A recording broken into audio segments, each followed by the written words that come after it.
Dan di kamu juga Muhammad. Dia Muhammad berkata, bersamaku ada setan, tetapi Allah membantuku, maka setan yang menggodaku itu masuk Islam. Baru kali ini ada setan bertobat ya teman-teman ya. Dalam Islam, setan itu masuk jadi muslim. Kalian bisa melihat pernyataan Ustadz Abdul Somad mengenai hal ini. Anda sudah saya kasih link YouTube-nya di mana Anda bisa melihat apa kata Ustadz Abdul Somad mengenai setan yang masuk Islam menjadi muslim ini teman-teman. Di situ ada linknya, Anda bisa post dan Anda bisa klik ya YouTube-nya. Surah 72, surah Al-Jin itu membuktikan Muhammad percaya kepada roh-roh jahat. Tetapi apa kata Quran teman-teman? Dan aku tidak menciptakan jin dan manusia, melainkan supaya mereka beribadah kepadaku. Ini Quran surah 51 ya. Az-Zariyat ayat 56. Kemudian di ayat 1 dikatakan demikian. Demi angin yang menerbangkan debu dengan kuat. Jadi di sini Allah bersumpah demi angin. Di dalam ayat 7, demi langit yang mempunyai jalan-jalan. Di sini Allah bersumpah demi langit. Pada ayat yang lain, Allah juga menghubungkan kesamaan manusia dan jin di dalam satu ranah yang sama seperti di atas ya. Hal ini ada di dalam surat Al-An'am ayat 112, 128 dan 130. Kemudian di surat Al-A'raf ayat 38 dan 179. Di surat Hud ayat 119, surat Al-Isra ayat 88 dan pada ayat lainnya. Kemudian Quran surat 27 ayat 39. Berkatalah Ifrit. Nah ini saya suka nih ya teman-teman. Jin Ifrit ini terkenal banget ya. Jin Ifrit namanya. Ini cerdik katanya dari golongan jin. Aku akan datang kepadamu dengan membawa singgasana itu. Jadi meminta bantuan kepada jin-jin itu adalah normal. Ya kemarin untungnya ada satu kiai yang punya ilmu yang cukup tinggi dan dia punya simpanan jin-jin yang kuat. Kemudian ketika didoakan ya teman-teman dia rebah di dalam kuasa Roh Kudus ya. Jin-jin itu ngifrit teman-teman ya, bukan ifrit tapi ngifrit ya, lari kabur katanya jin-jinnya itu. Dan dia sudah bertobat sekarang. Puji Tuhan dia sudah dibaptis ya.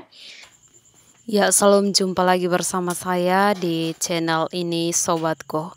Pada kesempatan ini kami akan menayangkan sebuah diskusi yang dibawakan oleh Ibu Sofiatul Al-Hayat, di mana ia adalah dia dulu adalah seorang muslim, namun kini ia murtad menjadi pengikut Kristus.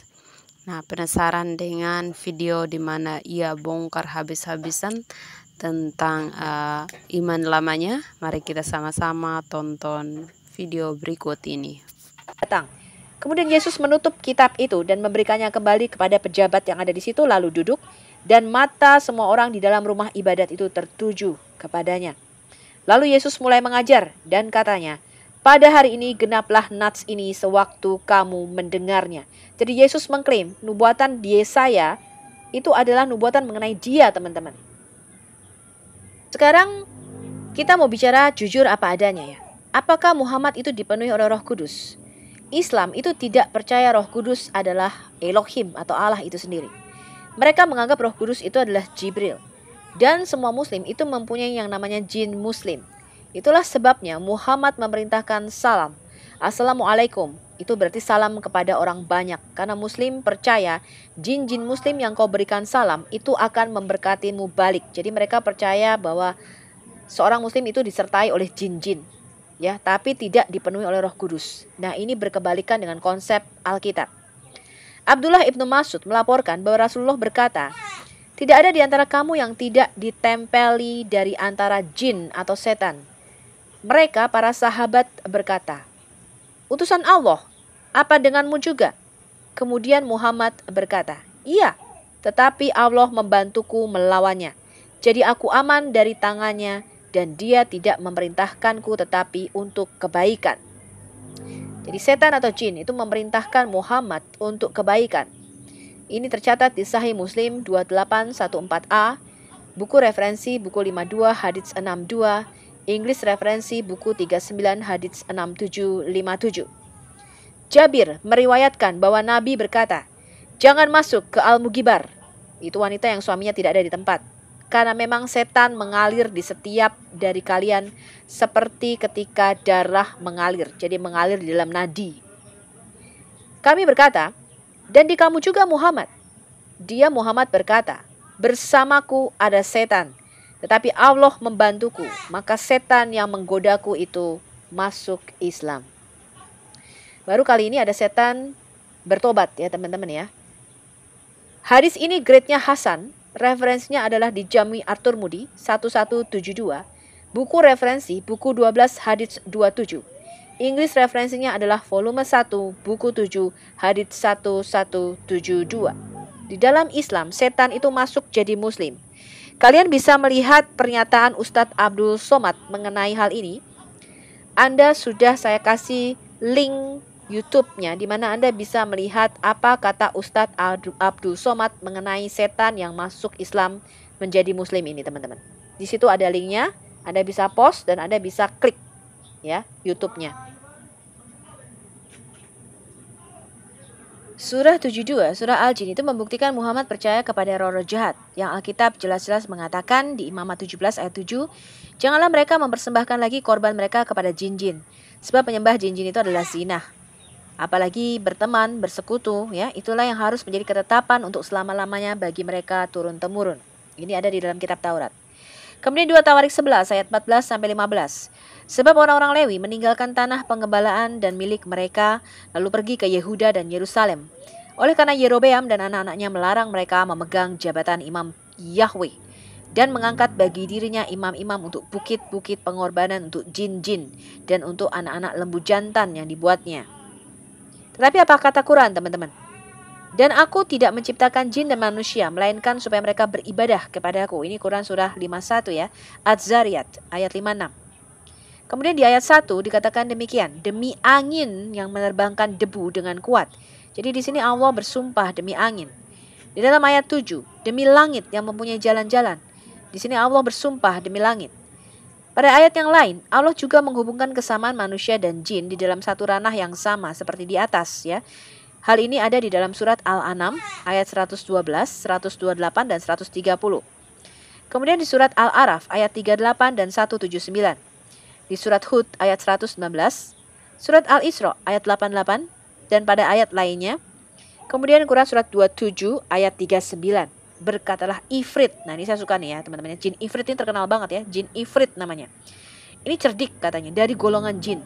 Aku akan datang kepadamu dengan membawa singgasana itu. Jadi meminta bantuan kepada jin-jin itu adalah normal. Ya, kemarin untungnya ada satu kiai yang punya ilmu yang cukup tinggi dan dia punya simpanan jin-jin yang kuat. Kemudian ketika didoakan ya teman-teman, dia rebah di dalam kuasa Roh Kudus ya. Jin-jin itu ngifrit teman-teman ya, bukan ifrit tapi ngifrit ya. Lari kabur katanya jin-jinnya itu. Dan dia sudah bertobat sekarang. Nah, puji Tuhan dia sudah dibaptis ya. Nah, percaya kepada jin-jin itu adalah bertentangan dengan Alkitab, teman-teman. Kita lihat lagi nih, kitab Yesaya tadi mengatakan buluh yang patah terkulai tidak akan diputuskannya dan sumbu yang pudar nyalanya tidak akan dipadamkan. Tapi dengan setia ia akan menyatakan hukum. Matius 11 ayat 29, Yesus berkata, pikulah kuk yang kupasang dan belajarlah padaku karena aku lemah lembut dan rendah hati dan jiwamu akan mendapatkan ketenangan. Di Matius 6 ayat 14, Yesus berkata, karena jikalau kamu mengampuni kesalahan orang, Bapamu yang di surga akan mengampuni kamu juga. Di Lukas 23 ayat 24, Yesus berkata, ya Bapa, ampunilah mereka sebab mereka tidak tahu apa yang mereka perbuat.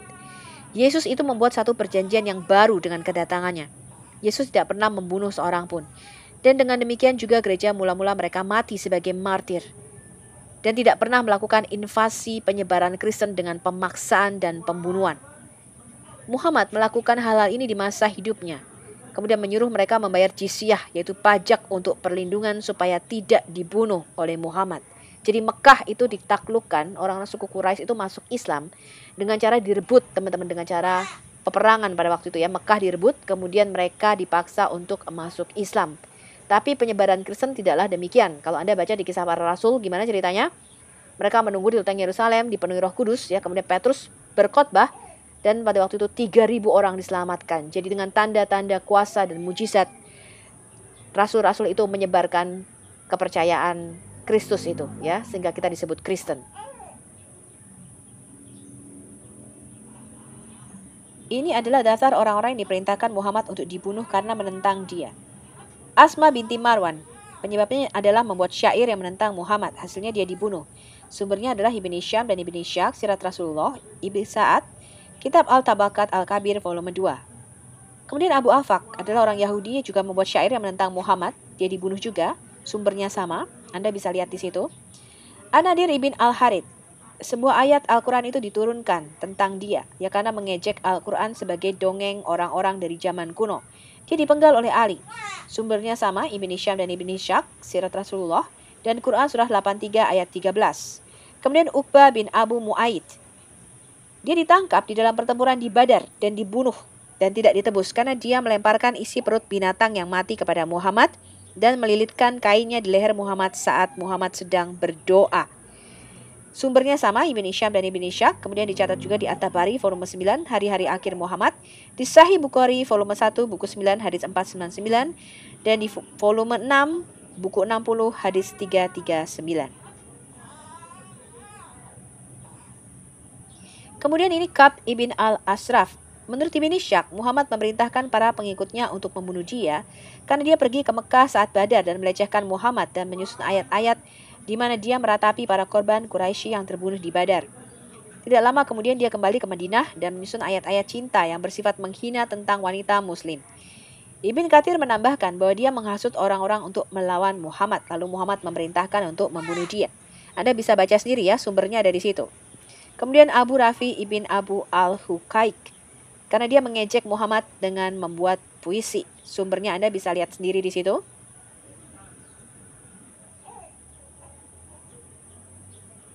Kemudian Khalid ibn Sufyan. Dia dibunuh karena ada laporan dia akan mengadakan serangan terhadap Madinah dan bahwa dia menghasut orang-orang di Nakhla atau Uranah untuk memerangi kaum muslim. Sumbernya Anda bisa baca sendiri di situ. Abu Asah Amr bin Abdi Allah al-Jumahi. Dia seorang tahanan yang dilepas kemudian membentuk tentara. Dia mati dipenggal. Sumbernya dari At-Tabari volume 7, pondasi dari perkumpulan. Muawiyah bin al-Mughirah. Dia dituduh oleh Muhammad sebagai mata-mata. Kemudian dia pergi ke Utsman, sepupunya untuk berlindung. Dan Utsman mengatur untuk kembali ke Mekah. Tetapi dia tinggal terlalu lama di Madinah. Setelah Muhammad mendengar dia masih di Madinah, dia memerintahkan untuk membunuh Mughirah ini, teman-teman. Ya, memerintahkan kematiannya. Kemudian Al-Harith bin Suwaid Al-Ansari. Allah mewahyukan Quran surah 3 ayat 86 yang mengindikasikan bahwa mereka yang menolak Islam setelah menerimanya harus dihukum mati. Jadi ini yang murtad, ya. Dia meninggalkan Islam dan bergabung dengan Quraisy. Sumbernya dari Ibn Hisham, Ibn Ishaq, kemudian Quran surah 3 ayat 86 sampai 88. Kemudian Abu Sufyan. Abu Sufyan ini adalah pemimpin suku Quraisy, jadi pemimpin sukunya Muhammad. Itu juga dibunuh karena politeisme. Anda bisa baca sendiri sumbernya di situ, Quran surah 3 ayat 86, 88 dan juga dari Sirat Rasulullah, ya. Kemudian ini suku Quraisy, teman-teman, ya, bukan Quraisynya Muhammad, ya, ini suku-suku Yahudi, ya. Menurut Muhammad, pembunuhan ini dilakukan atas perintah Jibril. Maka suku ini dibunuh dan harta bendanya diambil, wanita dan anak-anaknya ditawan. Jadi sekitar 600 sampai 900 orang Yahudi pada waktu itu dari suku ini dipenggal, teman-teman. Ini ada di At-Tabari, Ibn Hisham, ya, Anda lihat sendiri sumbernya di situ, ada di Sunan Abu Dawud juga, Sahih Al-Bukhari. Kemudian di At-Tabari volume 8, Kemenangan Islam. Yang selanjutnya adalah Abdullah ibn Ubay. Abdullah ibn Ubay itu yang dirujuk oleh ayat 63 surah 63 ayat 8 yang dituduh oleh Muhammad memfitnah keluarganya, ya, dengan menyebarkan desas-desus palsu tentang Aisyah. Jadi Aisyah dituduh selingkuh gitu, ya. Kemudian diperintahkan juga Abdullah ibn Ubay ini dibunuh, teman-teman. Sumbernya Anda bisa lihat di situ, ada di Sahih Bukhari. Kemudian Al-Yusair ibn Rizam. Ini karena Muhammad mendengar rumor dia mau melawannya, ya, kemudian mau melakukan pemberontakan gitu, ya. 30 orang dibunuh bersamaan dengan Al-Yusair ini, teman-teman. Ini sumbernya di At-Tirmidzi nomor 3923. Ya, Ibn Hisham dan Ibn Ishaq juga ada di situ.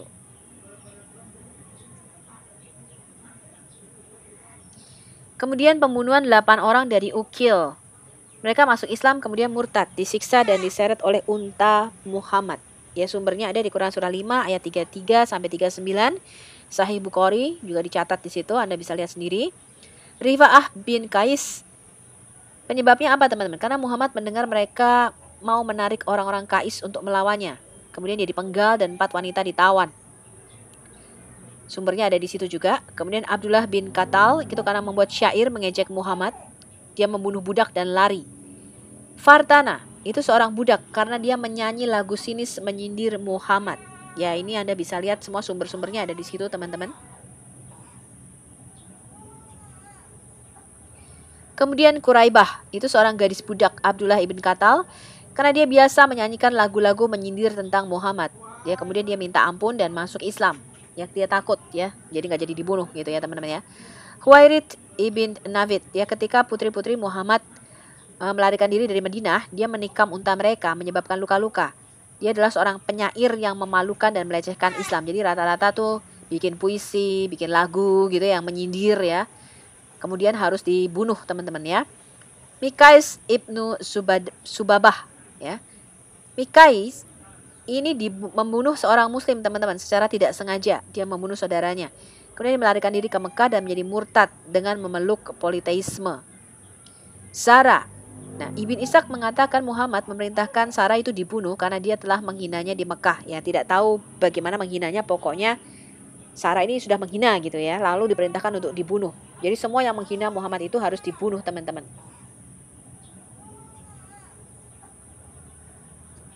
Harith ibn Hisham. Penyebabnya apa? Menurut Ibn Sa'd, Subair ibnu Abi Umayyah dan Harith ibn Hisham, keduanya itu mencari perlindungan di rumah kerabat muslim. Kerabat itu memohon belas kasihan kepada Muhammad, jadi dia memaafkan mereka dengan syarat mereka memeluk Islam. Kemudian Subair ibnu Abi Umayyah, alasannya tidak diketahui kenapa dia diperintahkan juga untuk dibunuh. Kemudian Al-Aswad Al-Ansi. Muhammad itu mengirim seorang utusan ke Yaman yang menginstruksikan bahwa Al-Aswad Al-Ansi ini ya, itu harus dibunuh karena dia adalah seorang nabi palsu dan pembohong katanya. Al-Baladuri melaporkan bahwa Al-Aswad adalah nabi palsu dan menolak undangan Muhammad untuk menerima Islam. Ya, sumbernya juga Anda bisa lihat di situ, ada di Sahih Bukhari. Ikrimah ibnu Abu Jal. Bunuh Ikrimah bin Abu Jal karena dia memusuhi Muhammad seperti ayahnya Abu Jal. Jadi karena dia musuh Muhammad ya, jadi harus dibunuh.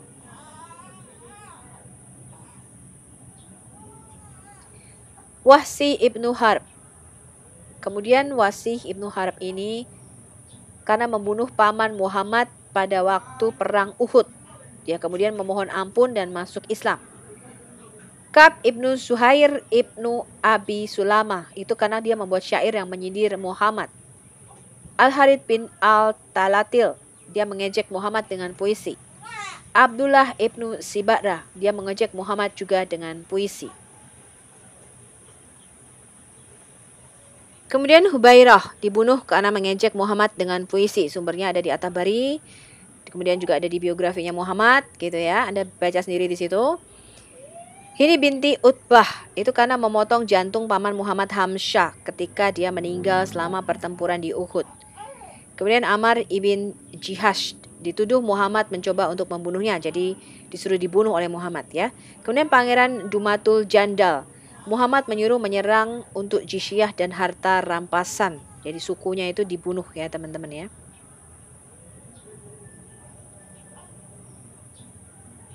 Umayyah bin Khalaf Abi Safwan, alasannya tidak diketahui, tapi Bilal itu ingin menyiksa dan membunuhnya. Bilal itu adalah budaknya Muhammad ya, orang kulit hitam. Itu ada di Sahih Bukhari volume 4 buku 56 hadis 826. Kemudian istri dari orang yang buta yang tidak dikenal ya, itu dibunuh karena alasan mengejek Muhammad. Ini tanpa perintah Muhammad, tetapi Muhammad mengetahui dan menyetujuinya ya, dengan alasan karena dia mengejek, dia dibunuh sama suaminya ya, teman-teman ya. Kemudian Ibnu Sunaina, Muhammad memerintahkan membunuh orang Yahudi ini ya, Muhaisa itu kemudian membunuh Ibnu Sunaina ya, seorang Yahudi. Muhammad memerintahkan pembunuhan seorang muslim yang sangat taat karena banyak berdoa. Nah, Muslim menyebut-nyebut namanya karena dia sangat taat berdoa dan tidak diketahui alasannya apa ya. Tapi Muhammad memerintahkan untuk membunuh dia. Nah, referensinya itu ada di buku yang saya kasih linknya, teman-teman, volume nomor 2 karena dalam bahasa Arab ya. Juga dicatat di dalam banyak buku lainnya. Anda juga bisa lihat video lainnya yang sudah saya kasih linknya di situ. Nah, ini yang paling penting. Jadi teman-teman Kristen dan Muslim itu harus mengetahui pembunuhan atas nama Abdullah ibnu Sa'd ibnu Abi Sarah. Karena dia menjadi murtad, ya, meninggalkan Islam kemudian melarikan diri ke Mekah. Dia juga mengklaim bahwa dialah yang menulis ayat-ayat Al-Quran tertentu dan dia mulai mengejek Muhammad yang membuatnya marah. Abdullah ibnu Abi Sarah ini merupakan juru tulis Muhammad, ya. Kemudian ketika sampai di Quran surah 23 Al-Mu'minun ayat 14 dikatakan demikian. Kemudian air mani itu kami jadikan segumpal darah. Lalu segumpal darah itu kami jadikan segumpal daging. Dan segumpal daging itu kami jadikan tulang belulang. Lalu tulang belulang itu kami bungkus dengan daging. Kemudian kami jadikan dia makhluk yang lain. Nah, Abdullah ibnu Abi Sarah berkata, Tabarakallah, gitu ya, Maha Suci Allah, katanya, pencipta yang paling baik dari semua pencipta. The best of the creators, ya, pencipta yang paling baik dari semua pencipta, katanya. Kemudian Muhammad menyukai kata-katanya ini dan berkata, tulis itu. Tapi Abdullah berkata, itu kata-kataku, katanya. Muhammad berkata, Allah juga sudah mewahyukan hal yang sama kepadaku. Maka Abdullah menjadi murtad.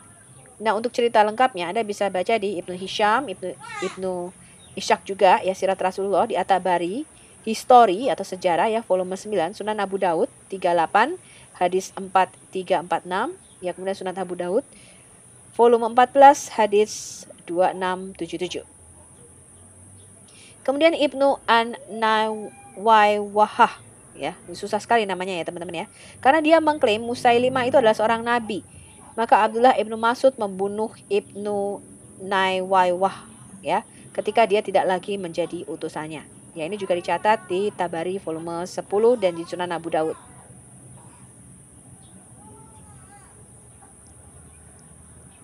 Nah, ini juga ada salah satu lagi pembunuhan yang cukup membuat saya sangat merinding, ya, teman-teman. Ini atas nama Kinana ibnu Al-Rabi. Ini disiksa untuk menemukan lokasi harta yang diduga disembunyikan oleh Bani Nadir. Jadi dia adalah seorang Yahudi, ya. Kemudian Kinana ini kemungkinan adalah orang kunci yang tahu tempat di mana letak lokasi harta tersebut. Kemudian dia disiksa sampai mati, teman-teman. Istrinya kemudian Safia itu diperkosa di tendanya hanya beberapa jam setelah semua suku-sukunya dibunuh, ya. Ini ada di Sirat Rasulullah juga dan di Sunan Abu Daud. Ya, Anda bisa baca sendiri, sumbernya ada di situ. Kemudian suku Bahilah dan Banu Katam, ya. Muhammad mengirim Jarir ibnu Abdullah untuk menghancurkan Ka'bah di Yaman. Jadi pada zaman itu, teman-teman, Ka'bah itu ada sekitar 26. Jadi bukan cuma satu Ka'bah, ya, teman-teman, ya. Di semenanjung Arab itu ada sekitar 26 Ka'bah, ya, menurut sejarah. Jadi tiap-tiap kota itu ada Ka'bahnya masing-masing. Kemudian Dulkalasa yang merupakan subjek penyembahan berhala itu juga harus dihancurkan. Jarir melaporkan kembali ke Muhammad, ya, tentang kehancuran dan pembunuhan yang disetujui oleh Muhammad. 100 pria Bahila dan 200 Banu Katam itu terbunuh untuk menghancurkan berhala di Dulkalasa pada waktu itu. Ini juga Anda bisa lihat sumber-sumbernya ada di situ.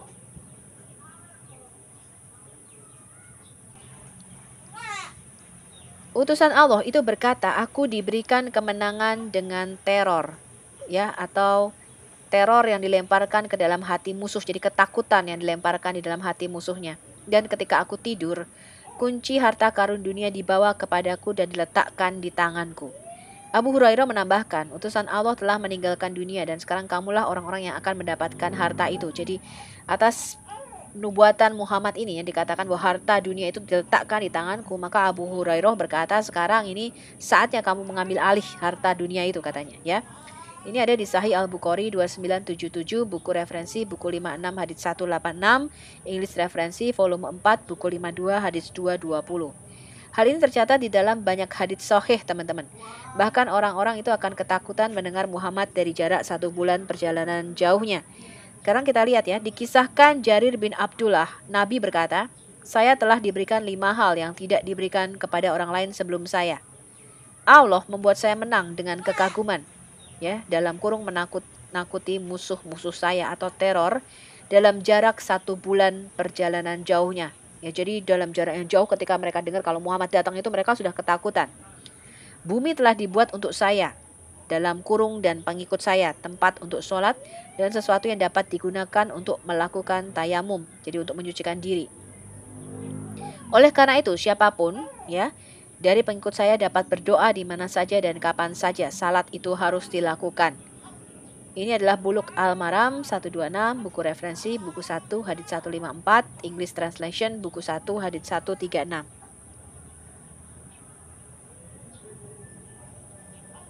Jadi kita lihat teman-teman, penyebaran Islam itu bukan dikarenakan tertempelak karena dosa kemudian bertobat, tetapi lebih banyak karena ketakutan, ya. Nah, buktinya apa teman-teman? Banyak orang yang murtad setelah Muhammad meninggal.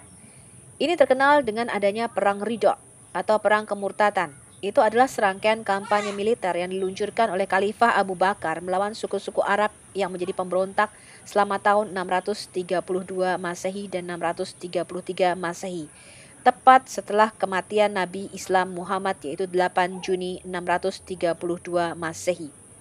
Mereka keluar dari Islam dan tidak mengakui khalifah. Mereka menyatakan nabinya sendiri-sendiri dan menyatakan tidak berutang apapun kepada Abu Bakar. Beberapa pemberontak itu mengikuti Tulaiha, Musailamah, dan Sajah, ya. Jadi semua mengklaim mereka adalah nabi-nabi, ya. Sebagian besar suku ini dikalahkan, kemudian diintegrasikan kembali ke dalam kekhalifahan. Orang-orang di sekitar Mekah itu tidak memberontak, teman-teman. Oke, nubuatan Nabi Yesaya yang tadi kita teruskan. Dan memberi engkau menjadi perjanjian bagi umat manusia menjadi terang untuk bangsa-bangsa. Di Yohanes 9 ayat 5, Yesus mengatakan, selama aku ada di dalam dunia, akulah terang dunia. Yesuslah benih perempuan yang disebut Mesias yang akan menjadi juru selamat dunia. Yesus menyuruh pergi ke segala bangsa dan memberitakan Injil keselamatan itu.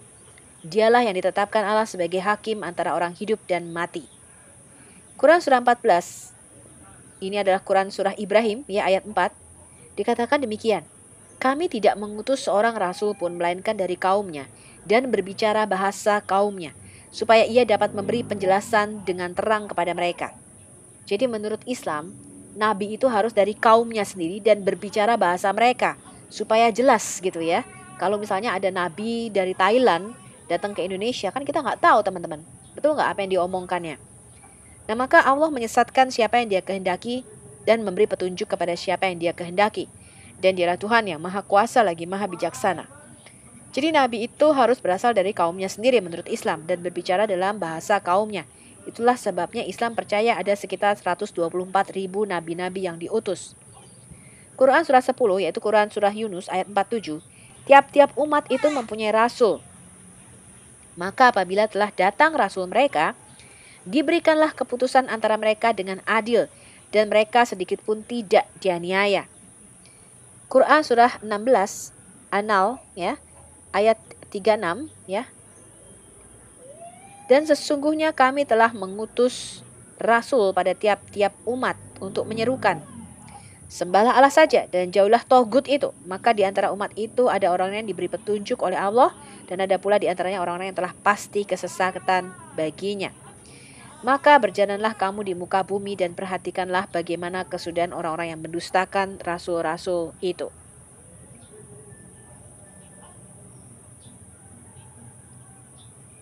Muhammad itu hanya pemberi peringatan untuk Mekah. Ini bertentangan atau berkontradiksi dengan Muhammad dikatakan rahmatan lil alamin, ya.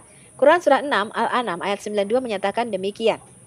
Quran itu adalah kitab yang telah kami turunkan yang diberkahi, katanya, membenarkan kitab-kitab yang diturunkan sebelumnya, yaitu apa? Taurat dan Injil, kitab yang ada di antara kedua tanganmu. Dan agar kamu memberi peringatan kepada penduduk Ummul Qura, ya, atau kota Mekah, katanya, ya, dan orang-orang yang ada di sekitarnya. Orang-orang yang beriman kepada adanya kehidupan akhirat tentu beriman kepadanya dan mereka selalu memelihara sembayangnya, katanya. Nah, Anda bisa baca ini referensinya di Quran.com. Jadi kalau misalnya Muslim mengatakan Yesus kan hanya diutus kepada domba-domba yang hilang dari Bani Israel, tentu saja karena hanya orang Israel pada waktu misi Yesus yang pertama, itulah yang mereka mengharapkan kedatangan Mesias. Bangsa lain itu tidak ada yang mengenal Mesias, teman-teman. Bangsa lain kan sudah diserakkan sesuai dengan kemarin kita belajar apa? Ulangan 32, diserakkan kepada Allahnya masing-masing. Mereka tidak mengenal Yahweh yang benar, ya. Jadi Yesus memang datang untuk menyatakan dirinya sebagai Mesias lebih dulu kepada apa? Bangsa Israel. Tetapi Yesus menyatakan ada lagi domba-domba lain yang juga harus kugembalakan. Dan ketika Yesus naik ke surga, dia katakan sekarang, ya, kamu pergi ke segala bangsa, Injil itu harus diberitakan mulai dari Yerusalem, Yudea, Samaria, kemudian bangsa-bangsa lain. Dan Yesus mengatakan apa? Keselamatan datang dari bangsa Yahudi. Jadi dari orang Yahudi dulu teman-teman, baru ke bangsa-bangsa lain. Itu misinya Yesus. Ya, dan tidak bertentangan ini. Ya, jadi kalau dikatakan demikian, maka Muslim juga harus mereview ayat Al-An'am, Quran surah Al-An'am ayat 92 ini. Ya, dikatakan bahwa Muhammad itu hanya pemberi peringatan untuk apa? Untuk Mekah saja. Ya, kemudian di satu sisi lainnya ada ayat lain yang mengatakan Muhammad adalah rahmatan lil alamin. Berarti ini juga bertentangan. Ya, jadi Anda harus berpikir yang objektif di sini. Anda harus fair dalam menilai.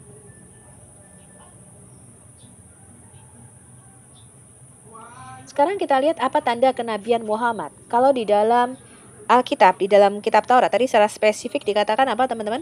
Seorang nabi itu nubuatannya harus di dalam nama Yahweh.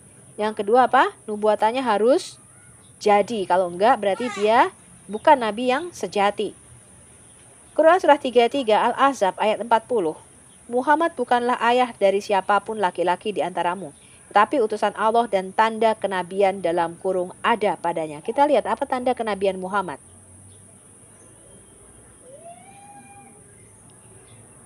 Abdullah bin Sarjis melaporkan, saya melihat Rasul Allah dan makan dengan dia roti dan daging. Atau dia mengatakan tarit gitu ya, roti yang direndam di dalam sup. Saya berkata kepadanya, apakah Rasul Allah mencari pengampunan untuk Anda? Dia berkata, ya, dan untukmu. Dan dia kemudian melantunkan ayat ini. Mintalah pengampunan atas dosamu dan untuk pria yang beriman dan wanita yang beriman. Saya kemudian mengejarnya dan melihat tanda kenabian di antara bahunya. Di sisi kiri bahunya memiliki bintik-bintik seperti tai lalat. Jadi tanda kenabian itu apa teman-teman? Di sisi kiri Muhammad. Ya, bintik seperti apa? Tai lalat. Kita lihat ya. Hal ini ada di Sahih Muslim 2346. Buku referensi buku 43 hadis 146. Inggris referensi buku 30 hadis 5793. Dan Anda bisa lihat sendiri di situ. The Seal of Prophethood.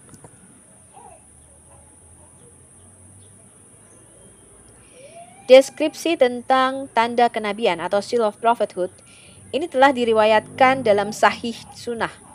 Itu adalah area kulit yang terangkat jadi seperti benjolan seukuran telur merpati di antara bau Nabi Muhammad. Itu dikelilingi oleh tai lalat dan di atasnya ada beberapa rambut. Siapa yang mengatakan ini? Yang mengatakan ini adalah web Muslim sendiri. Al-Qurtubi berkata, semua hadis setuju bahwa tanda kenabian atau the seal of prophethood adalah suatu benjolan di dekat bahu kirinya seukuran telur merpati. Jadi cukup besar ya teman-teman ya. Tidak ada bukti bahwa nama Allah atau nama Muhammad tertulis di benjolan itu atau ada kata-kata lain. Al-Hafiz Ibnu Ajar berkata di dalam Fathul Bari, ya, berkenaan dengan apa yang telah diriwayatkan tentang hal itu, seperti tanda bekam bundar atau seperti tai lalat hitam atau hijau, atau bahwa kata-kata Muhammad Rasul Allah gitu ya, atau kata-kata lain nih, majulah karena kamu memiliki dukungan ilahi dan lain-lain ditulis di atasnya. Tidak ada laporan hal ini yang terbukti. Jangan tertipu oleh apa yang diriwayatkan di dalam Sahih Ibnu Hibban, karena dia keliru ketika dia menggolongkannya sebagai sahih dan Allah tahu yang terbaik. Ya, jadi cuman tai lalat saja teman-teman sebesar telur merpati, tidak ada tulisan apapun gitu ya. Berikut ini adalah beberapa hadis yang telah meriwayatkan tentang tanda kenabian. Yang pertama, Jabir bin Samurah melaporkan bahwa aku melihat tanda kenabian Rasulullah di antara kedua bahunya yang seperti tumor merah, dagingnya yang menonjol, yang ukurannya seperti telur merpati. Anda lihat di situ, ya, referensinya di mana Samail Muhammadiyah buku 2 hadis 16, Arabiknya buku 2 hadis 17. Kemudian yang kedua, Abdullah bin Sarjis melaporkan, saya melihat Rasulullah dan makan dengan dia roti dan daging, tadi kita sudah baca. Atau dia mengatakan torit, roti yang direndam dalam sup. Saya berkata kepadanya, apakah Rasulullah mencari pengampunan untuk Anda? Dia berkata, ya, dan untukmu. Dan dia kemudian melantunkan ayat ini. Mintalah pengampunan atas dosamu dan untuk pria yang beriman dan wanita yang beriman. Saya kemudian mengejarnya dan melihat tanda kenabian di antara bahunya. Di sisi kiri bahunya memiliki bintik-bintik seperti tai lalat. Jadi mereka semua sepakat ini adalah tanda kenabian itu adalah benjolan di bahu kirinya Muhammad teman-teman. Hal ini ada di Sahih Muslim 2346. Buku referensinya adalah buku 43 hadis 146, English referensinya adalah buku 30 hadis 5793. Kemudian lihat Syarah Muslim oleh Al-Nawawi. Yang ketiga, Ilba'a bin Akhmar al-Yaskari mengatakan bahwa Syahabi Abu Said Amar bin Aktab al-Ansari ya radhiyallahu anhu berkata kepada saya, Rasulullah sallallahu alaihi wasallam pernah meminta kepada saya untuk memijat pinggangnya. Ketika saya mulai memijat punggungnya, secara tidak sengaja jari-jari saya menyentuh tanda kenabian. Kemudian Ilba'a mengatakan demikian. Saya bertanya kepada Amar, apa itu tanda kenabian? Dia menjawab, itu adalah kumpulan beberapa rambut. Sama ilmu Muhammadiyah mengatakan tanda kenabian Rasulullah. Anda bisa baca ini di English referensi buku 2 hadis 19, Arabiknya buku 2 hadis 20. Ini digolongkan sahih oleh Al-Albani di Mukhtasar Al-Sama'il halaman 31. And Allah knows the best. Allah tahu yang terbaik katanya ya.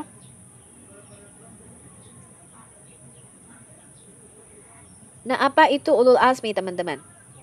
Ulul azmi itu rasul yang mempunyai kelebihan dari rasul lain dalam hal ketabahan dan kelapangan dada menghadapi kaumnya. Jadi ada 5 nabi yang dianggap sebagai ulul azmi atau nabi yang dianggap paling penting ya. Anda lihat tabelnya di situ. Itu adalah Nabi Nuh, Ibrahim, Musa, Yesus ya, especially Isa ya, dan Muhammad. Yang 4 itu adalah nabi-nabi yang ada di Alkitab. Ya teman-teman ya. Yang tidak ada di Alkitab yang mana teman-teman? Ya jelas aja Muhammad ya. Semuanya lahir dari hubungan seks. Semuanya berdosa kecuali Isa. Isa dikatakan suci ya, tidak punya dosa. Kemudian semuanya mati teman-teman. Hanya Isa yang mati dan bangkit kembali dan sekarang ada di surga, diangkat ke surga ya, sesuai dengan Quran surah 4 ayat 148, Quran surah 19 ayat 3334, Quran surah 3 ayat 55. Jadi tadi kita belajar bahwa menurut Quran itu Allah tidak pernah mengutus nabi selain dari antara kaumnya dan bicara di dalam bahasa kaumnya. Oke, saya sudah pernah membahas ini tapi akan saya ulangi buat teman-teman Kristen yang belum tahu ya. Diriwayatkan oleh Abu Dar bahwa suatu hari dia bertanya kepada Rasulullah, ada berapa banyak nabi? Kemudian dijawab 124.000. Jadi Muslim itu percaya ada sekitar 124.000 nabi. Dia kemudian bertanya, berapa banyak dari mereka yang menjadi utusan? Dia menjawab 313 dari kelompok di atas. Dia bertanya, siapa yang pertama dari mereka? Dia menjawab, Adam. Kemudian dia bertanya, apakah dia seorang nabi utusan?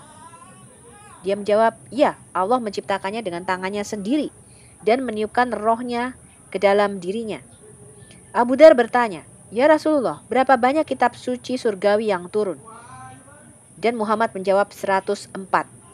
Yang Allah mengungkapkan kepada Sid 50 gulungan, 30 kepada Idris dan 20 kepada Ibrahim. Jadi menurut dia Ibrahim itu diberi kitab. Ya, sampai sekarang kita tidak tahu nih kitabnya di mana teman-teman. Dia juga menurunkan Taurat, Injil, Zabur, dan Quran. 5 nabi ilahi ini yang hebat itu membawa seperangkat hukum baru syariah. Itu yang mereka percaya sebagai nabi ulul azmi tadi ya teman-teman ya. Dikatakan mereka adalah Nuh, Ibrahim, Musa, Isa, dan Muhammad. Ismail Jofi itu telah meriwayatkan dari Imam Muhammad Bakir yang mengatakan para nabi ulul azmi itu berjumlah 5. Nuh, Ibrahim, Musa, Isa, dan Muhammad. Kami tidak memiliki informasi terperinci tentang nama-nama semua nabi. Dalam buku-buku sejarah juga hanya ada beberapa nama yang disebutkan. Jadi 124.000 itu kita nggak tahu siapa saja teman-teman. Bahkan para ulama beberapa mengatakan mungkin Buddha Gautama itu juga nabi gitu ya. Karena setiap bangsa itu diberikan nabinya sendiri-sendiri. Berarti Konfusius itu juga nabi ya. Taoisme itu juga nabi ya. Karena setiap bangsa diberikan nabinya sendiri-sendiri menurut Islam. Di dalam Al-Quran 26 dari mereka yang disebutkan itu 25-nya ya itu ada di dalam Alkitab. Jadi sebagian besar itu nabi-nabinya ada di dalam Alkitab teman-teman, kecuali Nabi Muhammad ya. Kemudian ada beberapa nabi yang kita tidak kenal, misalnya Zulkifli yang kata mereka itu adalah Yehezkiel. Ini kan agak jauh ya, antara Zulkifli dan Yehezkiel ini agak jauh ya. Kemudian ada nama nabi-nabi yang kita tidak kenal, Nabi Syuaib misalnya, itu kita tidak tahu siapa ya. Nah, Ini referensinya ada di Biharul Anwar volume 11 halaman 32. Nah, konsep tadi itu bertentangan dengan surat Al-Anbiya 107. Dan dia adalah kami mengutus kamu, melainkan untuk menjadi rahmat bagi semesta alam. Itu rahmatan lil alamin. Kemudian di surat 29 Al-Ankabut ayat 27. Dan kami anugerahkan kepada Ibrahim, Ishak dan Yakub, dan kami jadikan kenabian dan Alkitab pada keturunannya. Jadi sebenarnya konsep nabi itu adalah dari keturunan Yakub, teman-teman. Tidak ada nabi di luar itu. Dan kami berikan kepadanya balasannya di dunia, dan sesungguhnya dia di akhirat benar-benar termasuk orang-orang yang saleh. Tapi apa kata Alkitab, teman-teman? Di Kejadian 17 ayat 18, Abraham berkata kepada Tuhan, ya, sekiranya Ismail diperkenankan hidup di hadapanmu, tadi kita sudah baca. Tapi Allah berkata apa? Tidak, melainkan istrimu Sarah lah yang akan melahirkan anak laki-laki bagimu. Dan engkau akan menamai dia Ishak, dan aku akan mengadakan perjanjianku dengan dia menjadi perjanjian yang kekal untuk selama-lamanya.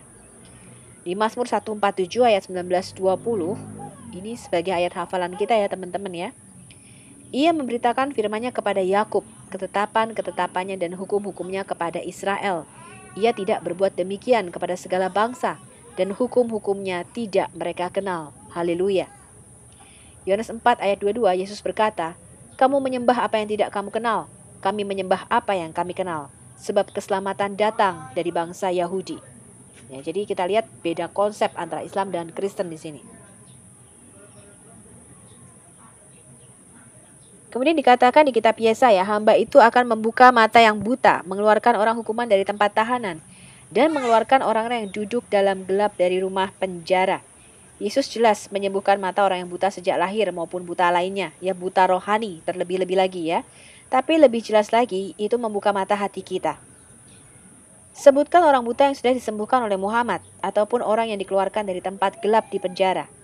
Nah, ini adalah bahasa metafora untuk neraka. Jadi ketika Yesus bangkit, dia membawa tawanan-tawanan ini naik. Jadi orang-orang benar itu sebelum kedatangan Yesus, mereka ada di dunia orang mati yang disebut Sheol.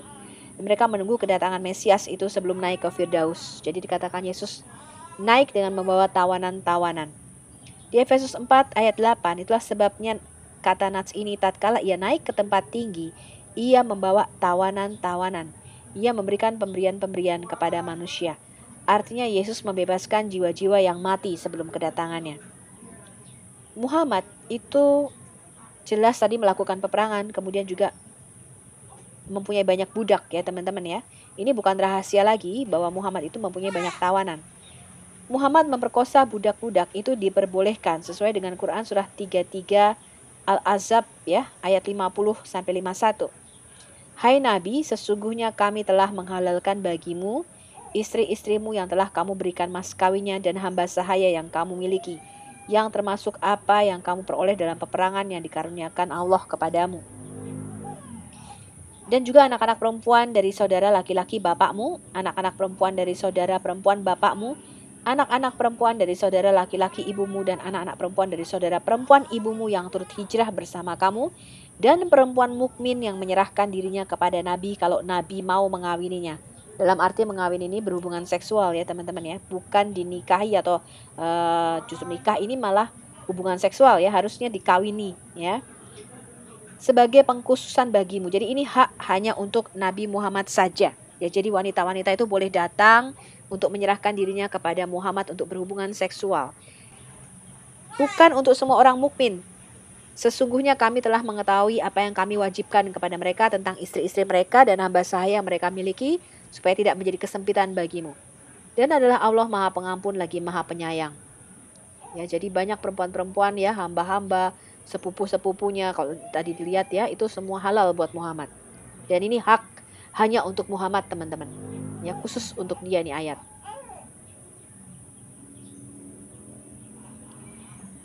Lalu apakah Muhammad itu suci teman-teman dan tidak mempunyai dosa? Ini saya kasih Anda referensinya.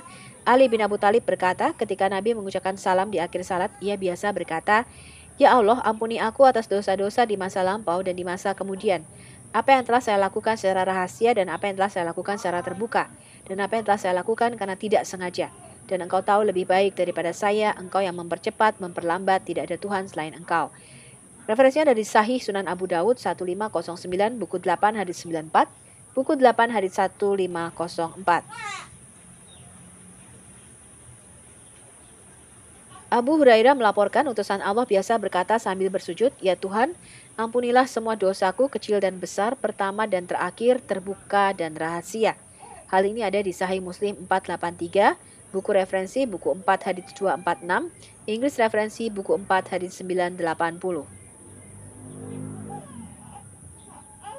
Diceritakan Abu Hurairah, "Saya mendengar Rasulullah berkata, demi Allah, saya meminta pengampunan dari Allah dan berbalik kepadanya dalam pertobatan lebih dari 70 kali sehari." Ini dicatat di dalam Sahih Al-Bukhari 6307, buku 80 hadis 4, Inggris referensi volume 8, buku 75 hadis 319.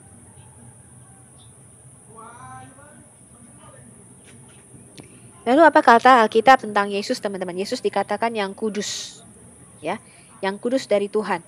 Di Yohanes 8 ayat 46 kata Yesus, "Siapakah di antaramu yang membuktikan bahwa aku berbuat dosa? Apabila aku mengatakan kebenaran, mengapakah kamu tidak percaya kepada aku?"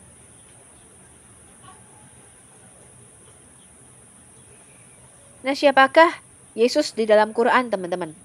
Supposedly ini Isa Al-Masih, ya, walaupun silsilahnya kurang tepat. Al-Imran ayat 45 mengatakan demikian. Malaikat itu berkata kepada Maryam, "Hai Maryam, sesungguhnya Allah menggembirakan kamu dengan kalimat daripadanya. Namanya adalah Al-Masih, Isa putra Maryam." Jadi belum lahir aja udah dibeli gelar, ya. Ini adalah orang yang luar biasa, teman-teman. Belum lahir sudah ada gelar.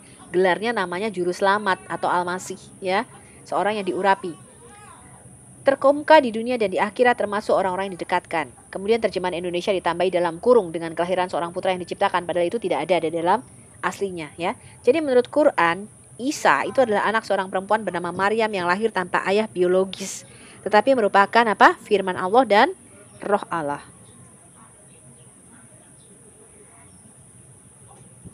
Isa itu adalah firman dan Roh Allah. Perkataan Muhammad sendiri dicatat di dalam hadis Anas bin Malik halaman 72. Isa fa innahu rohullah wa kalimatuhu. Isa itu sesungguhnya Roh Allah dan firman-Nya. Kemudian kata Ibnu Abbas, Yahya dan Isa itu adalah saudara sepupu dari pihak ibu. Dan ibu Yahya pernah berkata kepada Maryam, "Aku mendapati bahwa bayi yang ada dalam perutku bersujud kepada bayi yang ada di perutmu." Yahya sudah membenarkan Isa sejak dalam kandungan ibunya, dan dialah orang yang paling awal menyaksikan kebenaran Isa, yaitu Isa sebagai firman Allah. Kemudian perhatikan juga Quran surat 4 ayat 171. Sesungguhnya Al-Masih, Isa putra Maryam itu tidak lain melainkan adalah utusan Allah, berarti manusia, ya, dia dalam wujud manusia. Dan kalimatnya, berarti firmannya, yang dia berikan kepada Maryam dengan tiupan roh daripadanya.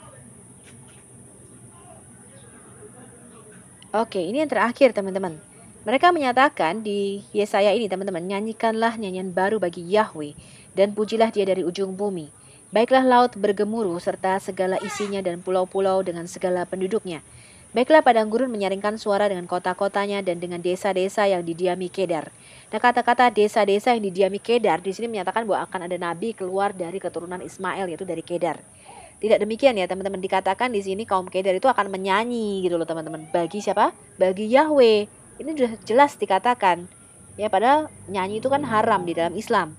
Ya, tapi di sini katakan orang-orang Ismail, keturunan Kedar dan Nebayot itu akan apa? Memberikan penghormatan kepada Yahweh dan memberitakan pujian kepada namanya. Dan di sini dikatakan Yahweh sendiri keluar berperang seperti pahlawan. Ini tentu saja bahasa kiasan, ya, teman-teman, ya. Seperti orang perang, ia membangkitkan semangatnya untuk bertempur. Ia bertempik sorak, ia memekik terhadap musuh-musuhnya. Ia membuktikan kepahlawanannya. Jadi kadang-kadang musim itu menghapus kata Yahweh, kemudian yang dikutip adalah dia berperang seperti pahlawan. Jadi ini adalah Muhammad katanya. Tidak, ya, teman-teman, ya. Jadi mereka itu mengambil nubuatan tetapi dalam konteksnya sendiri. Jadi kata-kata Tuhannya itu dihapus sama mereka, kemudian kata-kata keluar berperang seperti pahlawan ini yang dikatakan, oh, ini nubuatan untuk Muhammad nih, karena Muhammad kan keluar untuk berperang katanya. Lalu bagaimana dengan nubuatan di Quran surah 69 Al-Haqqah ayat 44 sampai 46? Dan sekiranya dia Muhammad mengada-ngadakan sebagian perkataan atas nama kami, pasti kami pegang dia pada tangan kanannya, kemudian kami potong pembuluh jantungnya atau aortanya. Diriwayatkan oleh Aisyah, Nabi di dalam penyakitnya di mana dia meninggal, jadi sakit yang menyebabkan Nabi meninggal, itu dia biasa berkata demikian. Jadi dia sering berkata demikian.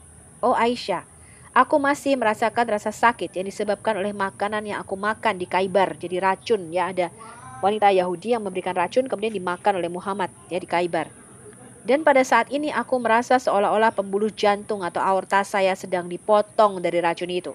Referensi ini ada di Sahih Al-Bukhari 4428, buku referensi buku 64, hadis 450, English referensi volume 5, buku 59, hadis 713. Oke teman-teman, sampai jumpa di video ke-14. Kita akan mulai masuk kepada perkembangan tulisan dan bahasa. Setelah itu kita akan masuk kepada manuskrip, bagaimana perjanjian lama dan perjanjian baru itu dibentuk, dan kemudian kita akan mulai kepada kitab Bereshit atau kitab Kejadian. Anda boleh download dan sharingkan video ini kepada semua teman-teman di seluruh Indonesia. Semoga informasi yang disajikan di sini bermanfaat buat kita berpikir ya teman-teman. Di Yohanes 6 ayat 63 Yesus berkata, firman yang kukatakan kepadamu adalah roh dan kehidupan. Mari sekali lagi kita membawa kabar baik, jangan kabar buruk ya, ke seluruh pelosok Indonesia. Indonesia pasti akan diselamatkan dan Tuhan akan mencurahkan rohnya atas bangsa ini. Amin. Ya, demikianlah video yang sudah kita tonton bersama. Bagaimana Murtadin ini membuka atau membahas tuntas tentang datangnya para nabi-nabi palsu. Saudaraku, seperti Matius 7 ayat 15, Yesus memperingatkan para pendengarnya untuk waspada terhadap nabi-nabi palsu yang menyamar seperti domba, tetapi sebenarnya mereka adalah serigala yang buas. Hal ini juga tertulis dalam Matius 24 ayat 4-5 serta Matius 24 ayat 23-26. Ayat-ayat ini memperingatkan orang-orang untuk tidak percaya jika ada orang yang berkata bahwa Mesias ada di sini atau di sana.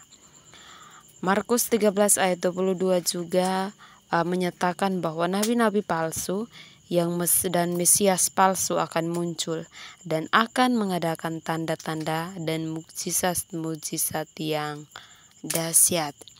Sahabat Tuhan, berwaspadalah dalam mempercayai para nabi. Oleh sebab itu, karena hal tersebut sudah tertulis dalam kitab suci. Nah, sahabatku, kiranya video hari ini cukup sampai di sini. Sekian dan terima kasih. Jangan lupa dukung dan juga support channel kami dengan cara like, komen, dan juga subscribe. Sekali lagi, terima kasih. Sekian, sampai jumpa.